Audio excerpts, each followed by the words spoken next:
Now, expectation has a lot to do with statistics because that's your average. It's what you would expect would happen. So you would expect your average thing or the mean to happen over and over again. How do you find it? Is this lovely formula.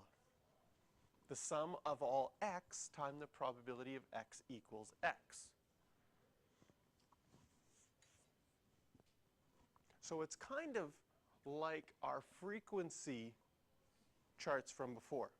If something happened 5 times and something else happened 7 times, we had to multiply them and then divide to find out our overall chances or our average. Here, we don't have to divide because a probability already has that divided part built into it as a percentage. And so we can just say, well, if 1 happens 30% of the time, and 2 happens 40% of the time, and 3 happens the other 30% of the time, you could find your average from that by just multiplying each of those events by the probability of it happening and adding those all up.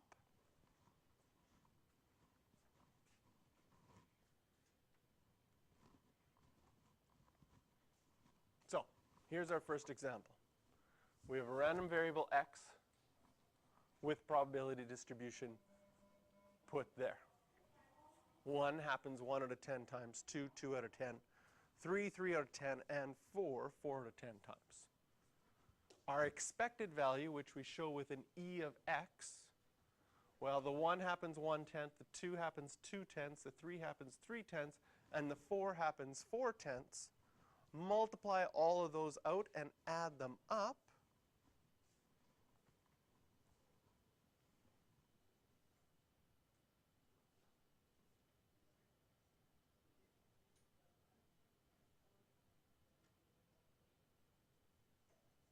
And that exactly adds up to 30 out of 10, which is 3.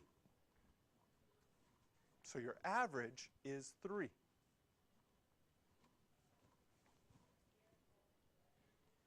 Some other things that you can see here, if we think of it happening 10 times. So sometimes in a probability distribution, because it's 1 out of 10, 2 out of 10, 3 out of 10, 4 out of 10, you can actually say, this thing happened 10 times. 1 of them was a 1, 2 of them were 2s, 3 of them were 3s, and 4 of them were 4s. And if you look at it this way, then it sort of becomes like our statistics from before. You can easily see that the mode is 4. If you want to find the median, since there's 10, it would be between the 5th and the 6th one, and your median would be 3. So a question can be given as a probability distribution, and then statistic questions can be asked about it. Because you can take the probability distribution chart and translate it into a list of items.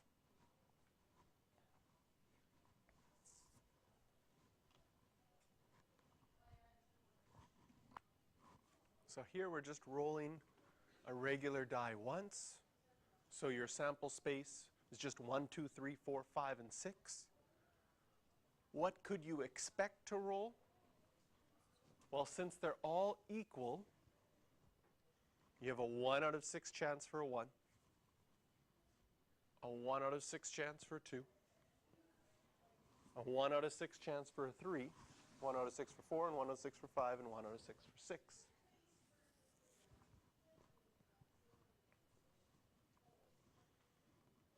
So if we wanted to find our average, add those all up, we'll get 21 out of 6. Another way that sort of like, that's the formula for expected value. In order to make sense of it, you could say, well, theoretically, if I rolled the dice 6 times, and each thing had the same probability of happening, I would roll 1, 1, 1, 2, 1, 3, 1, 4, 1, 5, and 1, 6. And if you rolled 1, 1, 1, 2, 1, 3, 1, 4, 1, 5, 1, 6, and someone said, what's the average of those numbers? You'd go back to grade 7, grade 8 math and say averages, just add them up and divide by how many you have, right? You add all of these up, you get 21. How many do we have? We have 6 of them. What the probability distribution does is it sort of adds that number that you have as the probability built into it, as 1/6. Because if you wanted to, for your probability distribution, you could have a common denominator for all of those probabilities at the bottom.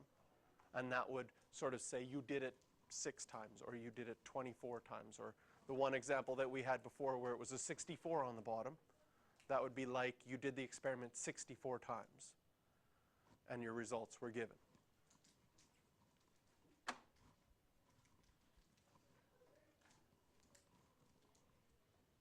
So try this one.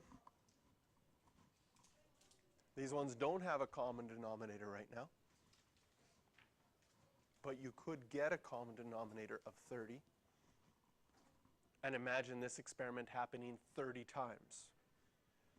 The 0 would happen 5 times. The 1 would happen 15 times. The 2, 6 times. And the 3, 4 times if you did it 30 times.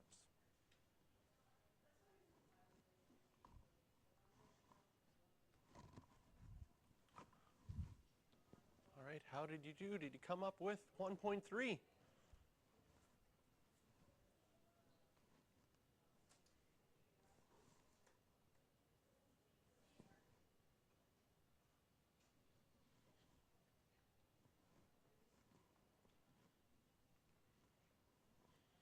So here we have a random variable x can only take the values 1, 2, and 3.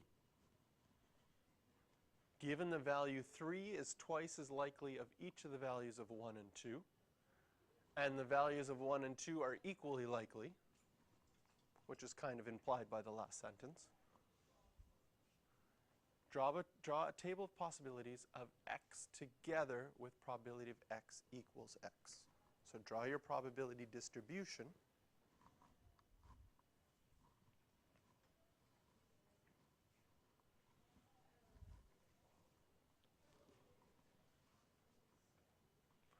And since we don't know those values, we can write them out, x, x, and 2x.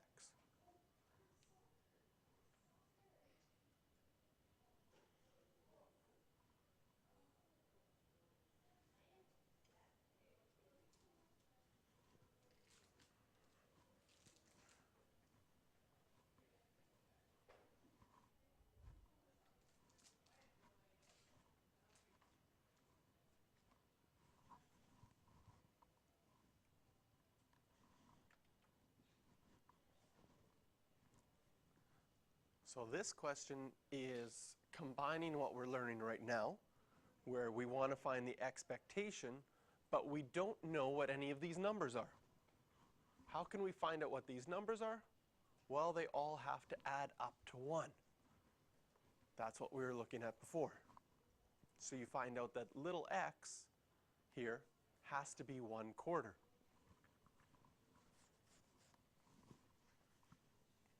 Probably I would get in a little bit of trouble here. Yeah, I would. The IB, if I wrote this on my paper, would say, you know what, Mr. JR, you're in a little bit of trouble here because you're using x here and you're using x here. You're using the same variable twice. So we need to, maybe these are just bad looking y's. There we go. You're just not a very good y drawer. Nice.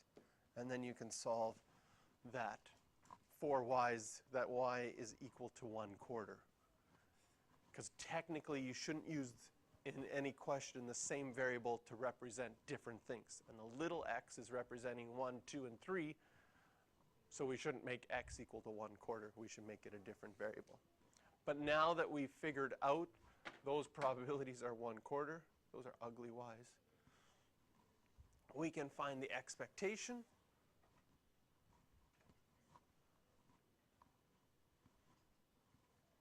To be 9/4.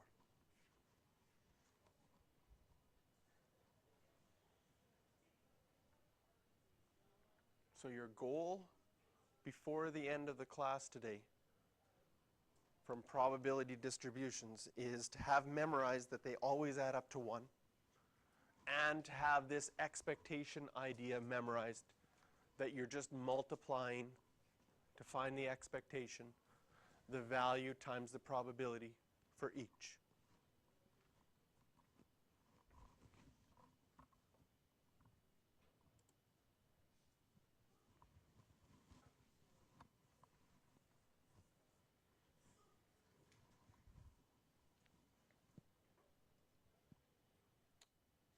So here we've got an example where the random variable x has a probability distribution given by, here they give us the same information sort of in a different way. They're telling us the probability x equals x over k for x equal 1, 2, 3, and 4.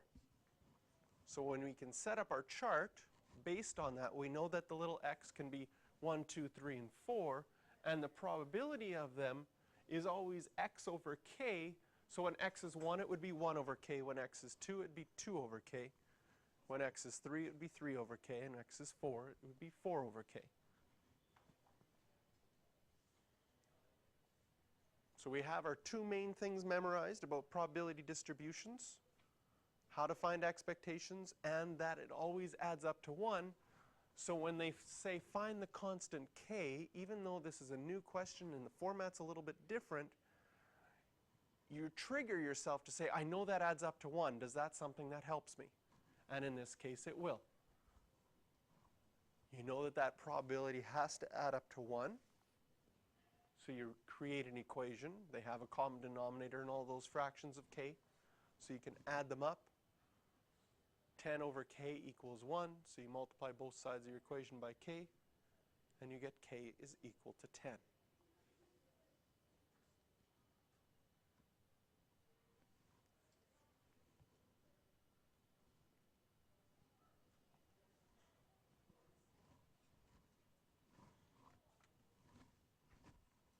And so for your expected value, were you able to find out that it was 3?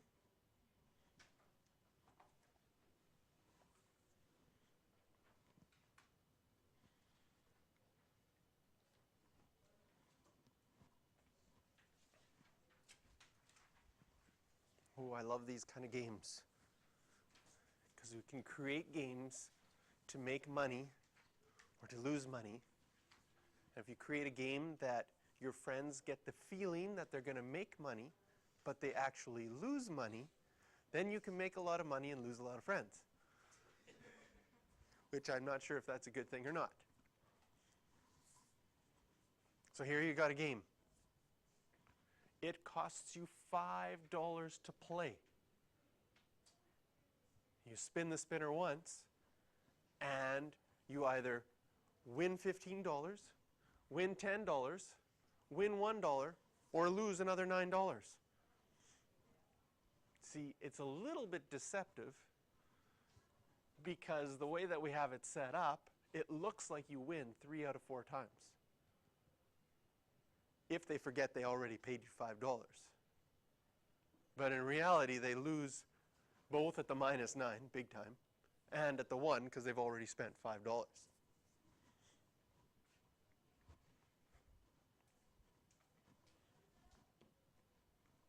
So we can figure out our expected value. We don't even have to set up a chart for this if we don't want to, because they're all 1/4.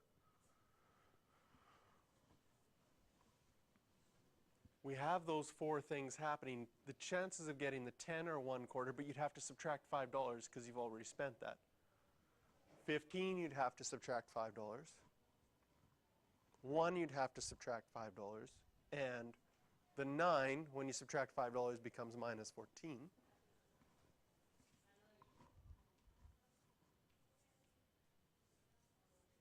And overall, you lose 75 cents.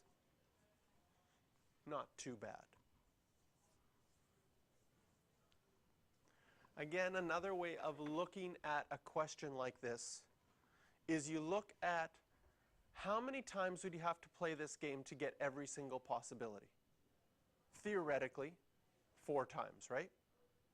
So if you played 4 times, you would win $15 plus $10 plus $1 minus $9 plus you would have spent $20 to play 4 times.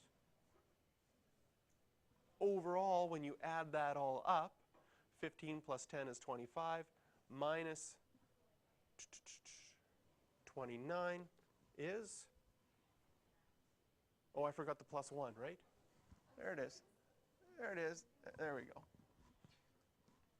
1526 minus 29 gives us -3. So you play 4 times, you're going to lose $3. What are you losing on average per time? Well, you've played 4 times, you've lost $3. You're losing 75 cents on average. Now, the way that I did it here in the green is more, you can understand that better than the formula. Okay? The formula is nice because you can go to it directly and get a value from there directly.